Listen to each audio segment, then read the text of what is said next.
Good morning, friends.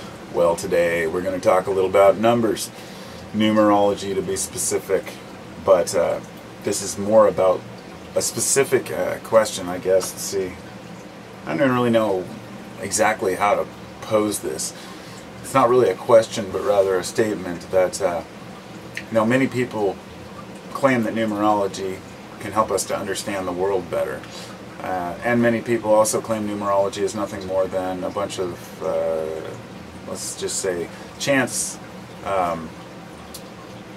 and kind of seeing what you want to see. And often when we look into, let's say, something that has happened in retrospect, we can assign all these things to it, these patterns and understandings, and say, oh, aha, see, these numbers match with these numbers, and, that somehow they correlate with this that happened and this that happened. But it's always in retrospect. There's never a person that comes up and says, here, look, these numbers say that this is going to happen on this date. In other words, numerology for prophecy is useless, as far as I've seen. Yet numerology for understanding the past or the present seems to be almost just as useless. And I'm not saying that numerology doesn't have any value, because I think what it is, and this is just my interpretation, mathematics, and this is from a layman's perspective, so don't quote me on this, but that of course numbers are nothing more than values, right, that we attach to a system to understand it better. Taking 5 plus 1, we assign these numbers so we can know that it's 6. But when you really get into the depth of numbers and what they mean, and start looking into base 10 system like we use, and then how others have used a base 12 system, or even a base 9 system, it gets very confusing to try to figure out exactly what's going on in the number world.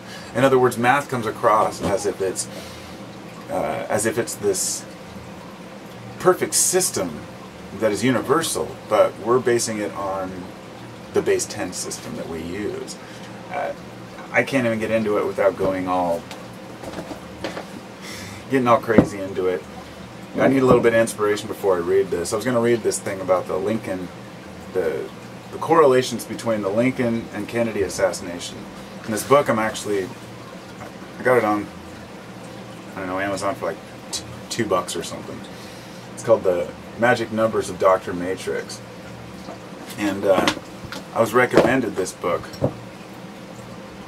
by not a person in particular. I was just reading some article, and somebody was saying that there was something in there in particular about pi.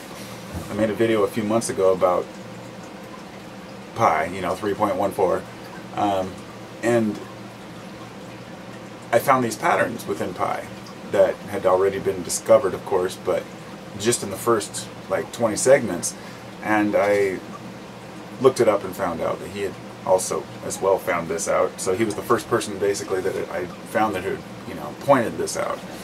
So this book is a little bit older. I'm going to read this part.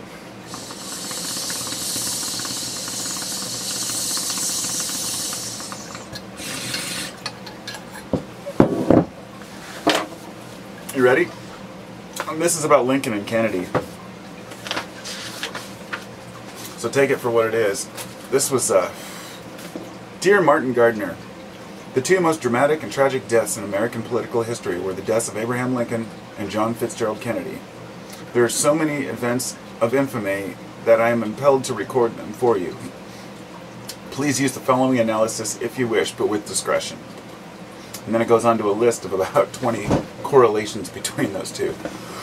The first few, I'll just read the ones that are, sorry. Number 1. Lincoln was elected president in 1860. Exactly 100 years later, in 1960, Kennedy was elected president. Number 2. Both men were deeply involved in civil rights for Negroes. Number 3. Both men were assassinated on a Friday in the presence of their wives. Number 4. Each wife had lost a son while living at the White House. Number 5. Both men were killed by a bullet that entered the head from behind. Okay, now all of these could be chance things, of course, but it goes on and on. Number 5. Both men were killed by a bullet. Oh yeah. Number 6. Lincoln was killed in Ford's Theater. Kennedy met his death while riding in a Lincoln convertible made by Ford Motor Company. Now, I know that some of this is grasping, and this is why I'm posing this, to say, you know, how much can we just find because we want to find a connection. Okay, number 7. Both men were succeeded by vice presidents named Johnson, who were Southern Democrats and former senators. Number 8. Andrew Johnson was born in 1808. Lyndon Johnson was born in 1908, exactly 100 years later. Number 9. The first name of Lincoln's private secretary was John. The last name of Kennedy's private secretary was Lincoln. Number 10. John Wilkes Booth was born in 1839. Lee Harvey Oswald was born in 1939, 100 years later. Then it says, I have since learned there's a controversy over Booth's birth date, and there are some disclaimers in here. I'm not going to read all the details, because this is just to make a point, not to say this is true or not. But okay, number 11. Both assassins were Southerners who held extremist views. 12. Both assassins were murdered before they could be brought to trial. 13. Booth shot Lincoln in a theater and fled to a barn. Barn was changed to warehouse on most copies of Dr. Matrix's letter. Oswald shot Kennedy from a warehouse, then fled to a theater. Number 14. Lincoln and Kennedy each have 7 letters. 15. Andrew Johnson and Lyndon Johnson each have 13 letters. 16. John Wilkes Booth and Lee Harvey Oswald each have 15 letters.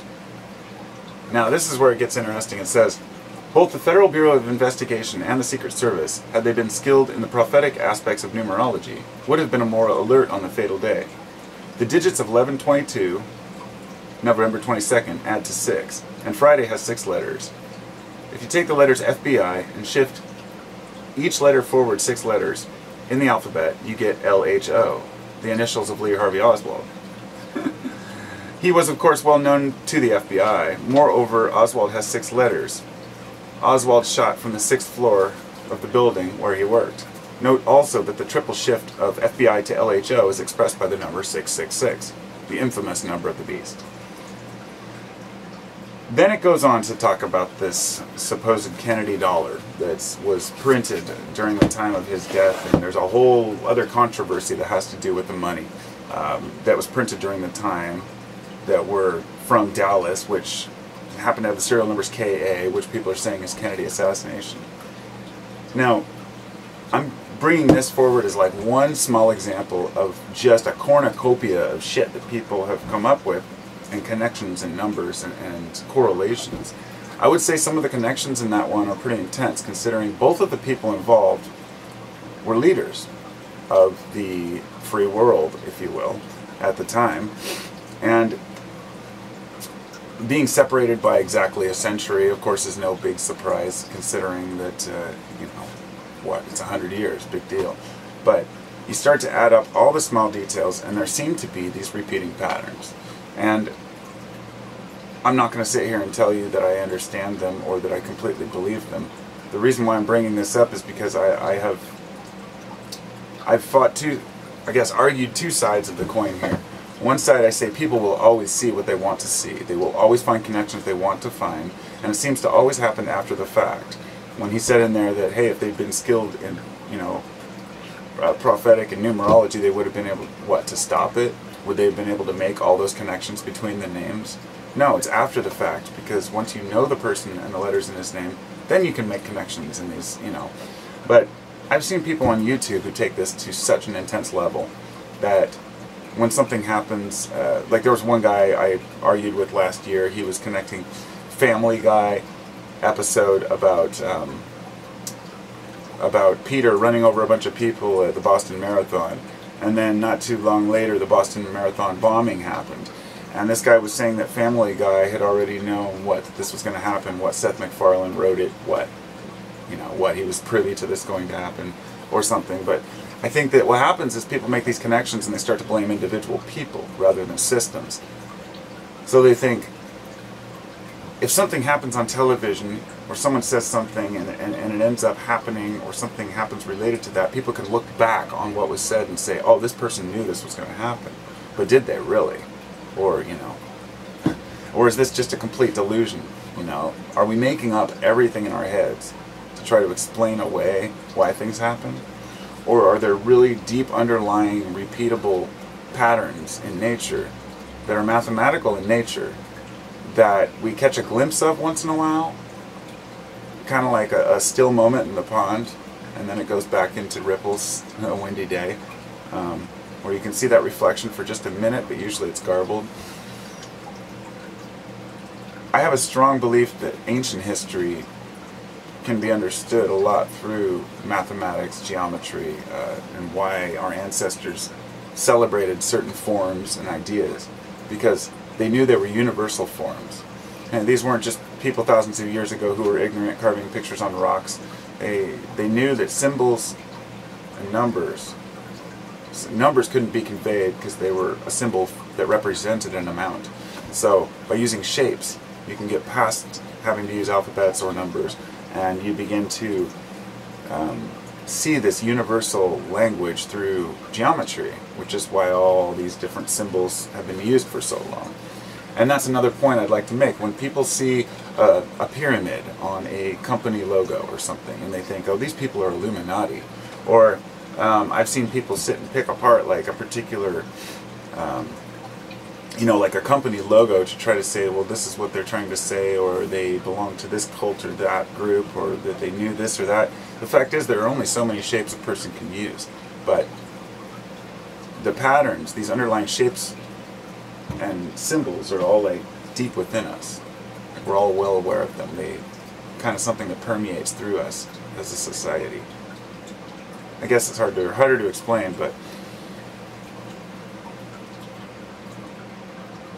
there's a limited amount of stuff to discover or to use. There's nothing new under the sun. If someone sat you down and said, draw a logo for your company, I mean, no matter what you came up with, it could be considered to be something that was prophetic or emblematic of something. If you sat down and wrote down 50 random numbers in a row, somebody could come along and find a pattern in those numbers. So I think what I'm saying here is that we have to know when to say, okay, there's really no way to know for sure here, and just back away from it, and when to know maybe there's something to it. So I read the Kennedy thing because I thought that was very interesting, so I was just curious to know what other people think about it. I mean, are all those things, is it just one big chance? Or is there really some underlying pattern to why things happen? And it's an open discussion. I have no idea.